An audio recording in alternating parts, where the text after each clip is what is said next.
सो नमस्कार जी, मैं हाँ संदीप चौधरी। मैं ਤੁਹਾਡਾ ਸਵਾਗਤ ਕਰਦਾ ਦਾ ਸੰਦੀਪ ਚੌਧਰੀ ਸ਼ੋਅ ਦੇ ਵਿੱਚ ਤੇ ਤੁਹਾਡਾ ਧੰਨਵਾਦ ਵੀ ਕਰਨਾ ਚਾਹਾਂਗਾ ਕਿ ਰਾਜਪੁਰੇ ਦੀ ਜਨਤਾ ਤਾਂ ਪਸੰਦ ਕਰਦੀ ਹੈ ਤੇ ਬਾਹਰ ਦੀ ਜਨਤਾ ਵੀ ਹੁਣ ਕਮੈਂਟ ਕਰਨ ਲੱਗ ਗਈ ਹੈ ਕਿ ਦਾ ਸੰਦੀਪ ਚੌਧਰੀ ਸ਼ੋਅ ਦੇ ਵਿੱਚ ਅਸੀਂ ਕੋਈ ਨਵੇਂ ਮਹਿਮਾਨ ਨੂੰ ਜਲਦੀ ਤੋਂ ਜਲਦੀ ਬੁਲਾਇਆ ਕਰੀਏ ਕਿਉਂਕਿ ਪ੍ਰੋਗਰਾਮ ਲੇਟ ਹੋ ਜਾਂਦਾ ਹੈ।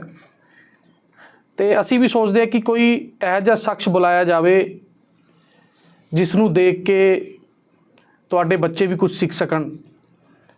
ਸੋ UPSC ਦਾ ਰਿਜ਼ਲਟ ਆਇਆ, ਸਭ ਨੂੰ ਪਤਾ ਹੀ ਹੈ, ਤੇ 214ਵਾਂ ਰੈਂਕ ਜਿਹੜਾ ਰਾਜਪੁਰੇ ਦੀ ਇੱਕ ਬੱਚੀ ਦਾ ਆਇਆ, ਅੱਜ ਉਸ ਨੂੰ ਤੁਹਾਡੇ ਰੂਬਰੂ ਕਰਾਂਗੇ ਅਸੀਂ। ਤੇ ਹਰਸ਼ਿਤਾ ਸਾਡੇ ਨਾਲ ਇਸ ਟਾਈਮ ਮੌਜੂਦ ਹੈ। ਬਿਨਾਂ ਕੋਚਿੰਗ ਦੇ ਇਹ UPSC ਦਾ ਜਿਹੜਾ ਐਗਜ਼ਾਮ ਸੀਗਾ ਇਹਨਾਂ ਨੇ ਕਰੈਕ ਕੀਤਾ ਤੇ ਅੱਜ ਸਾਡੇ ਨਾਲ ਸਟੂਡੀਓ ਦੇ ਵਿੱਚ ਮੌਜੂਦ ਹੈ। ਮੈਂ ਇਹਨਾਂ ਦਾ ਸਵਾਗਤ ਕਰਾਂਗਾ।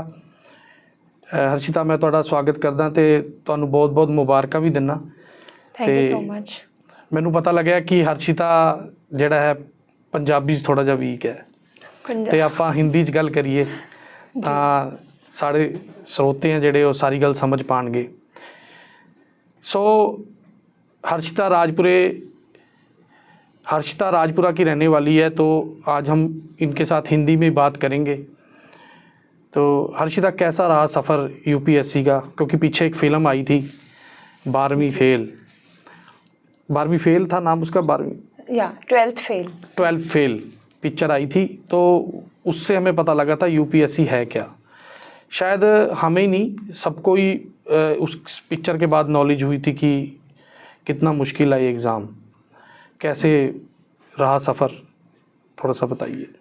जी, ये सफ़र जो था वो बिल्कुल इस एग्ज़ाम की तरह ही था। ये एग्ज़ाम जिस तरीके से बताया जाता है कि बहुत ही मुश्किल एग्ज़ाम है, बिल्कुल वैसा ही सफ़र था ये। शुरुआत जो मैंने अपनी पढ़ाई की थी इस एग्ज़ाम के लिए, वो 2019 में इसकी शुरुआत की थी।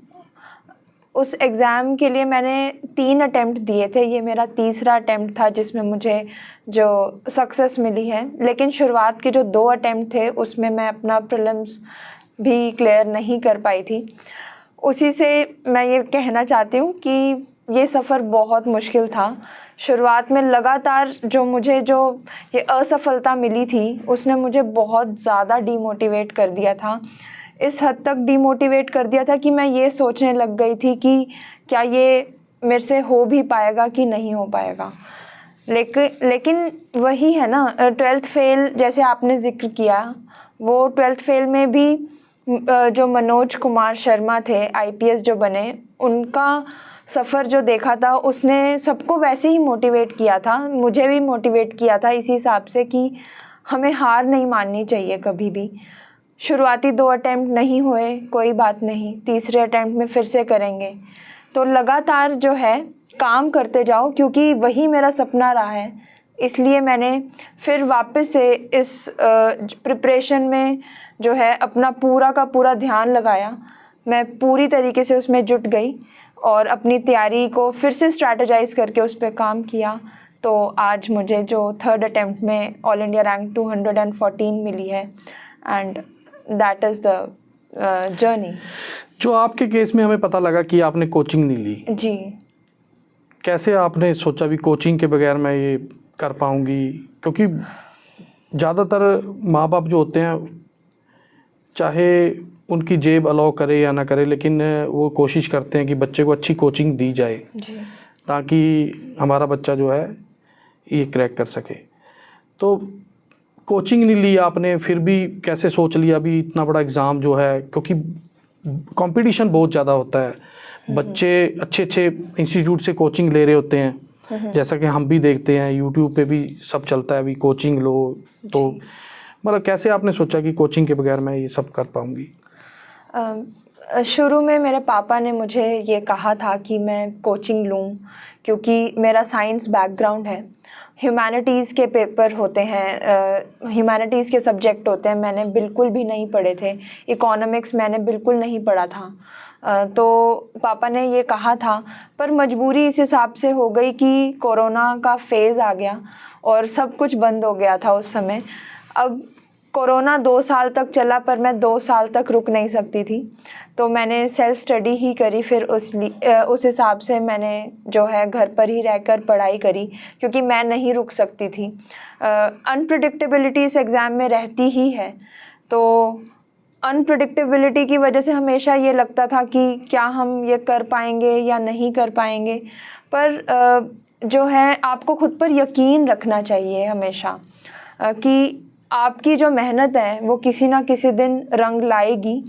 तो मैंने यही चीज़ हमेशा सोच कर रखी थी। मेरे मम्मी पापा ने मुझे यही कहा था कि बेटा तू काम कर, तू अपनी पढ़ाई पर ध्यान दे, तो उस हिसाब से तू कभी ना कभी जो है अपने ड्रीम को अचीव कर पाएगी।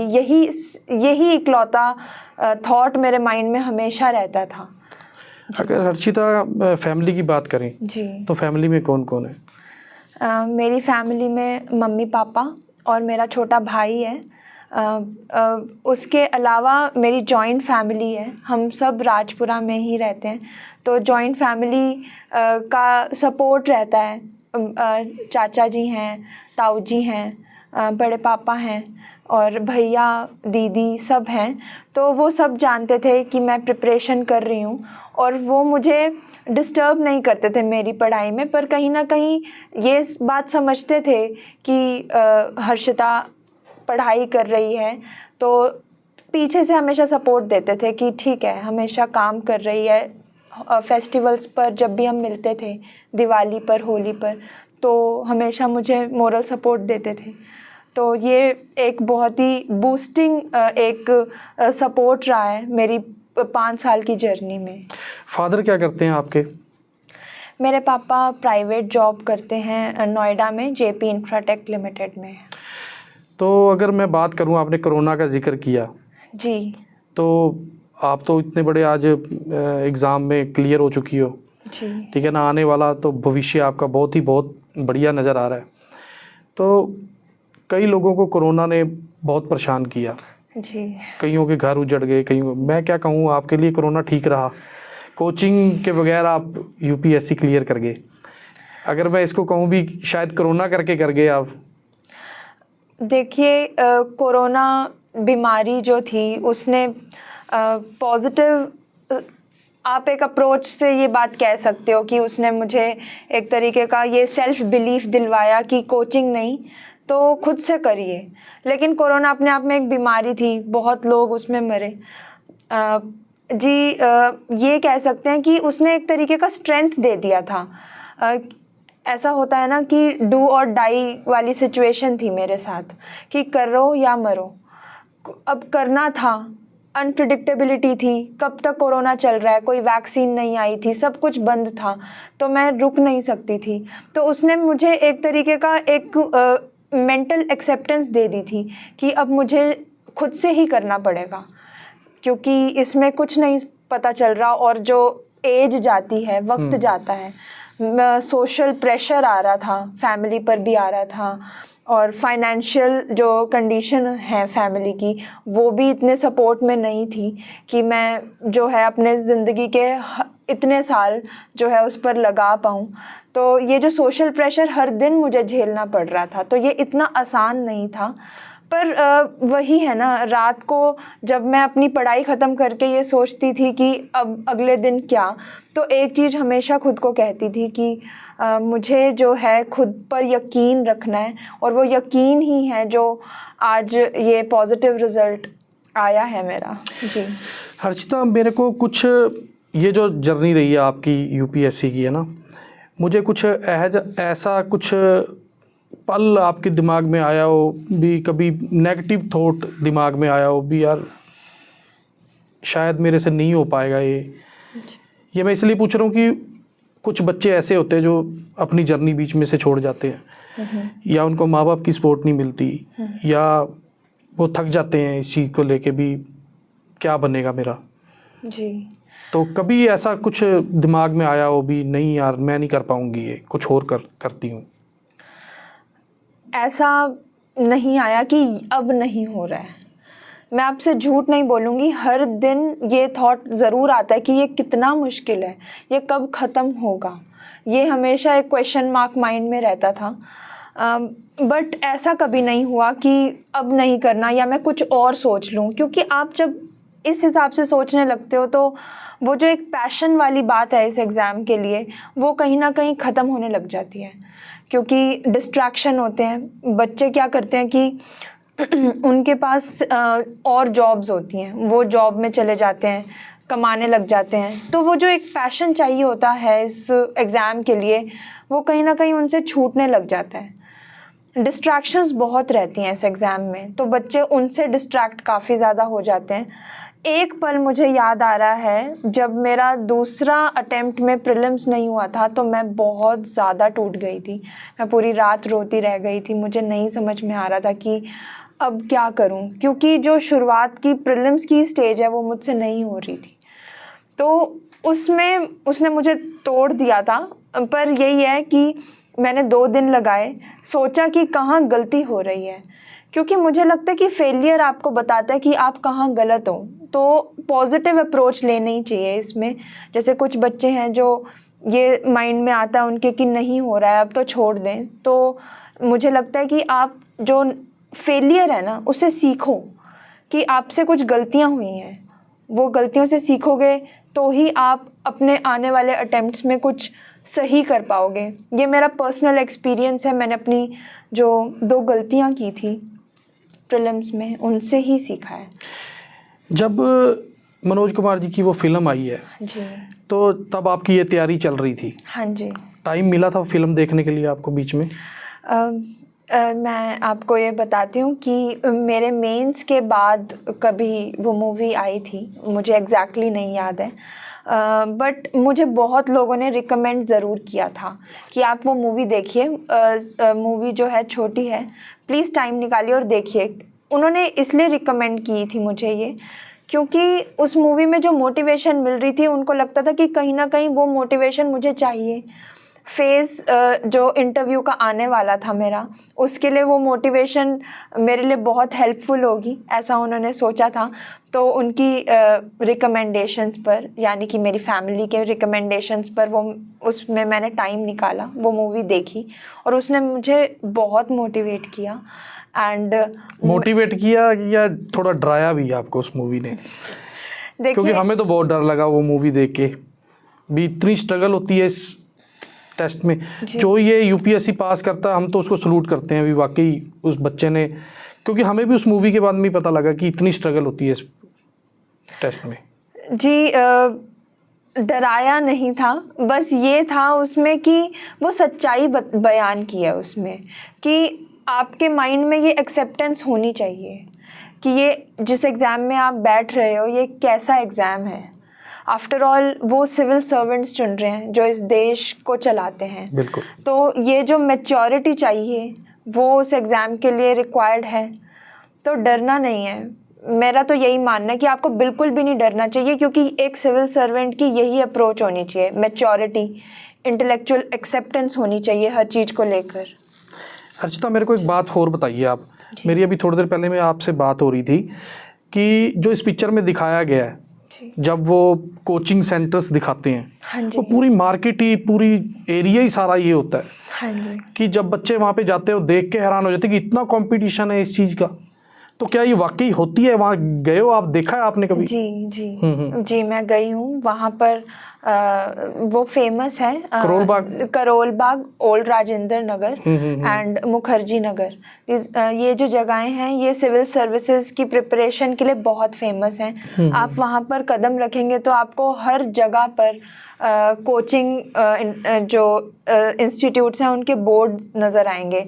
हर तरफ एस्पिरेंट्स ही घूम रहे होंगे, लाइब्रेरीज़ नज़र आएंगी आपको। तो उस माहौल में आपको बिल्कुल ये लगता है कि इतने लोग हैं, हर कोई इसी एग्ज़ाम को क्रैक करने के लिए प्रिपरेशन कर रहा है, तो आखिरकार मैं कहाँ स्टैंड कर रहा हूँ या मैं कहाँ स्टैंड कर रही हूँ, ये डर आपको लगेगा ज़रूर वहाँ देखकर। पर आफ्टर ऑल आपको खुद पर बिलीव होना चाहिए। इसीलिए मैं इस चीज़ को बार बार कह रही हूँ कि सेल्फ बिलीफ जो है ना वो बहुत ज़्यादा रिक्वायर्ड है। ये भी बात सच्ची है कि जो बच्चे वहाँ पे तैयारी कर रहे हैं वो जॉब्स भी वहीं पे कर रहे हैं, छोटी छोटी दुकानों में। कुछ ऐसे बच्चे भी हैं वहाँ पे? जी बिल्कुल, मेरे नोन में भी एक मेरे फ्रेंड हैं जो अभी भी तैयारी कर रहे हैं और वो वहाँ पर चाय की दुकान भी लगाते हैं। तो ये स्ट्रगल है जो वहाँ के बच्चे जो इसको कर रहे हैं, पर आप इस स्ट्रगल से सीखिए ये चीज़ कि उनमें कितना डिटर्मिनेशन है। ये जो डिटर्मिनेशन ही है वही आपको ड्रीमर से अचीवर बनाता है। तो मुझे लगता है कि ये जो डिटर्मिनेशन और सेल्फ बिलीफ है ना, ये हर इंसान के लिए होनी चाहिए जो भी यूपीएससी के एग्ज़ाम के बारे में सोच रहा है या फॉर दैट मैटर किसी भी एग्ज़ाम के लिए सोच रहा है। तो ये तो थी आपकी यूपीएससी की जर्नी। हाँ जी। अगर हम स्कूलिंग की बात करें, देखो अगर हमारी जड़ मजबूत नहीं होगी तो हम ऐसा टेस्ट भी पास कैसे कर पाएंगे। तो उनको भी अप्रिशिएट करना बहुत ही ज़रूरी है। लोगों को पता लगना चाहिए कि आपकी स्कूलिंग कहाँ से थी, आपने ट्यूशन्स कहाँ से ली थी, आपके टीचर्स, फेवरेट टीचर्स कौन थे। तो पहले आप उसकी बात करते हैं, आपकी स्कूलिंग कहाँ से शुरू हुई? जी, मेरी स्कूलिंग होली एंजल स्कूल से की थी मैंने। होली एंजल स्कूल में मैंने अपनी 10th तक जो एक है मिनट मैं पढ़ाई बात की। रोकता हूँ आपकी। हाँ जी। क्या यूपीएससी क्लियर करने के लिए हॉली एंजल स्कूल ही बहुत ज़रूरी है? क्योंकि जौन सा बच्चा आज जज बन रहा है, जौन सा बच्चा आज यूपीएससी क्लियर कर रहा है, वो आके ये कहता है कि मैं हॉली एंजल से पढ़ा हूँ। जी, होली एंजल्स जो स्कूल है, मैं अपने स्कूल के बारे में ये बता रही हूँ क्योंकि मैंने वहाँ पर 12 साल लगाए हैं। तो जो होली एंजल्स है मेरा स्कूल, वहाँ पर क्या है कि पढ़ाई की जो नींव रखी जाती है वो बहुत ही ज़्यादा स्ट्रॉन्ग होती है। जो फाउंडेशन आपका जो क्लियर करवाते हैं स्कूल में वो बहुत अच्छे तरीके से करवाते हैं। एंड इसीलिए होली एंजल्स जो है वो इतने अच्छे रिज़ल्ट शो कर रहा है। तो होली एंजल्स हमारा यहाँ का एग्ज़ाम्पल है। मुझे लगता है सारे स्कूल्स में ही यही डायरेक्शन होनी चाहिए बच्चों को पढ़ाने की कि जो बच्चे हैं वो लॉन्ग टर्म के लिए एक अच्छा फ्यूचर क्रिएट कर सकें। पढ़ाई को इस हिसाब से ही करवाना चाहिए कि एक पर्सनालिटी डेवलपमेंट हो बच्चे की, ना कि इस हिसाब से करवाना चाहिए कि आप मार्क्स लेकर आ रहे हो केवल। तो ये नहीं होना चाहिए। ये होली एंजल्स की एक बहुत ही अच्छी जो है ट्रेट था। तो इसलिए I think holy angels deserve that kind of appreciation. Favourite teachers holy angel में कोई फेवरेट टीचर हो जिसकी कोई बात आपको याद हो, या कभी किसी की टीचर की डांट से आपको कुछ फ़ायदा हुआ हो? वैसे तो टीचर की डांट से सबको फ़ायदा ही होता है। हाँ जी। लेकिन कोई ऐसी टीचर याद आती हो आज? जी, मेरे माइंड में सिर्फ एक ही टीचर आ रहे हैं इमीडिएटली। जॉयस मैम जो थे हमारे, जॉयस मैम, वो हमारे प्रिंसिपल भी थे और इंग्लिश के टीचर थे हमारे। उनकी जो इंग्लिश उन्होंने हमें जो क्लासेस दी थी वो इतनी स्ट्रिक्ट होती थी कि हम डरते थे मैम से। हमें हमारे टेस्ट लेते थे जब मैम, तो बहुत ही मुश्किल टेस्ट डालते थे। इतना मुश्किल कि हमें ऐसे लगता था कि हमारी इंग्लिश जो है कहीं पर भी स्टैंड नहीं कर रही है। तो उससे हमें ये लगता था कि अभी हमें बहुत काम करने की ज़रूरत है। इसलिए जो बच्चे हैं वो इंग्लिश पर बहुत अच्छे से ध्यान देते थे। इसी वजह से जो है मेरी जो प्रिपरेशन थी उसमें मदद हुई, क्योंकि जो यूपीएससी का मेंस का एग्ज़ाम है उसमें आंसर राइटिंग जो एस्पेक्ट है वो मेरी इंग्लिश की वोकैबुलरी बहुत स्ट्रॉन्ग थी, उसका मुझे बहुत फ़ायदा हुआ था। वो आज भी मैं नोटिस करती हूँ कि जो मैम ने हमें उस टाइम पर जो प्रैक्टिस करवाई थी वो आज काम आ रही है। स्कूल से फ़ोन आया? जी आया। किसका फ़ोन आया आपके पास? सैबी सर का? हाँ जी। क्या बोले सैबी सर? सर ने अप्रिशिएट किया। इनफैक्ट मैं बहुत ज़्यादा ऑनर्ड फील कर रही थी बिकॉज जिस स्कूल के आप स्टूडेंट रहे हो, I was alumna of Holy Angels. So वहाँ से सीधा सर का कॉल आ रहा है, वो एक अपने आप में एक बहुत बड़ी बात है। सैबी सर का फ़ोन आना ही बहुत बड़ी बात है। जी, तो उन्होंने मुझे कॉल करके इनवाइट किया है क्योंकि वो फेलिसिटेट करना चाहते हैं। उनको लगता है कि ये एक बहुत ही अच्छा अचीवमेंट है स्कूल के लिए भी, राजपुरा के लिए भी।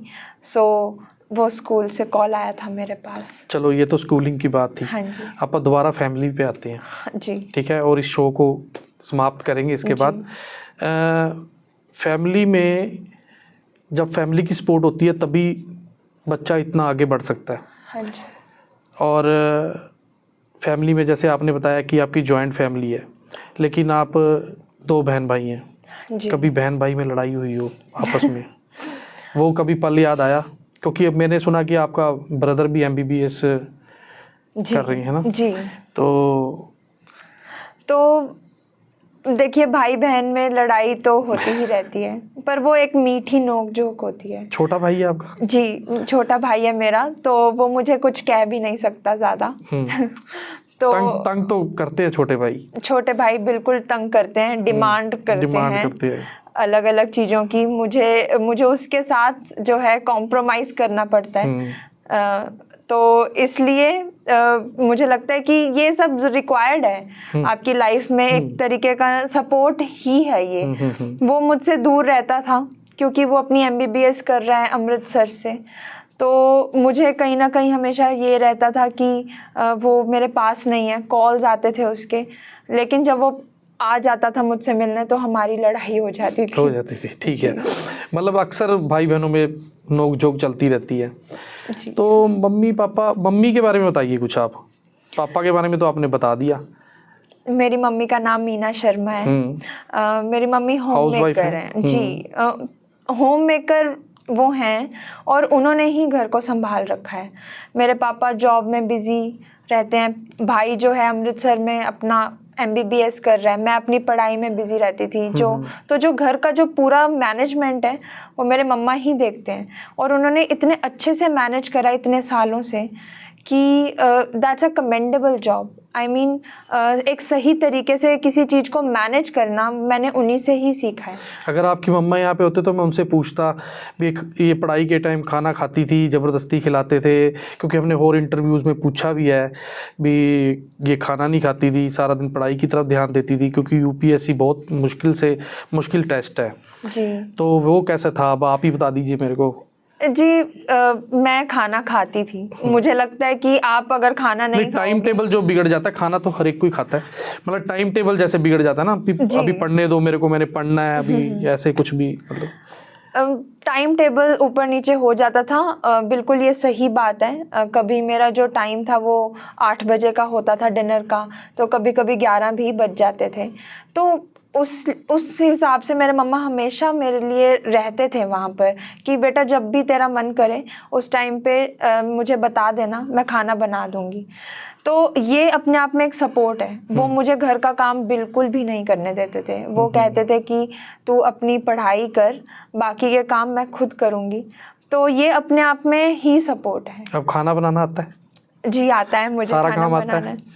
काम तो आता है, पर मैंने क्योंकि आगे मैं इन्हीं क्वेश्चंस पे आ रहा हूँ। आखिरी जो क्वेश्चन है मेरा यही है कि अब हर्षिता जो है ऑफिसर बन गई जी, नौकर भी मिलेंगे, गनमैन भी मिलेंगे, पोस्ट अच्छी मिलेगी कहीं ना कहीं, तो खाना तो फिर अपने आप नहीं बनाना पड़ेगा ना? खाना सर्वेंट ही बनाएंगे? नहीं बनाना पड़ेगा, पर मुझे खाना बनाना आता है और मुझे लगता है कि ये एक बेसिक स्किल है किसी के लिए भी, अगर चाहे लड़का हो चाहे लड़की हो। ये एक बेसिक स्किल है, ताकि अगर आपको कभी बाय चांस नीड रिक्वायर्ड हो ऐसी कि आपको खुद ही खाना बनाना पड़ रहा है, तो आप किसी पे डिपेंडेंट ना हो। तो कुकिंग एक स्किल है, तो मुझे खाना बनाना आता है। मुझे लगता है हर किसी को ये, क्योंकि ये जर्नी अब आगे से आगे बढ़ती जाएगी। अब आप ऑफिसर बन जाएंगे, कल को मैरिड लाइफ भी शुरू होगी, तो ये सब चीज़ें अब रेगुलर चलती रहेंगी। अब आपको आखिर में ये आपसे पूछूंगा कि अब हर्षिता की पढ़ाई ख़त्म हो चुकी है, अब UPSC क्लियर हो चुका है, अब ऑफिसर बन के अब सीट पे बैठना है, बहुत जिम्मेवारी वाला काम शुरू हो गया। क्योंकि पहले जिम्मेवारी नहीं थी, पहले सिर्फ एक पढ़ाई थी और टेस्ट क्लियर करना था। अब देश की जिम्मेवारी आप पे, लोगों की जिम्मेवारी आपके सिर पे आ पड़ी है। ये कुर्सी जो है ये कोई आसान नहीं है इसके ऊपर बैठना। ये कहते हैं ना, ताज जो है कांटों का ताज हो गया।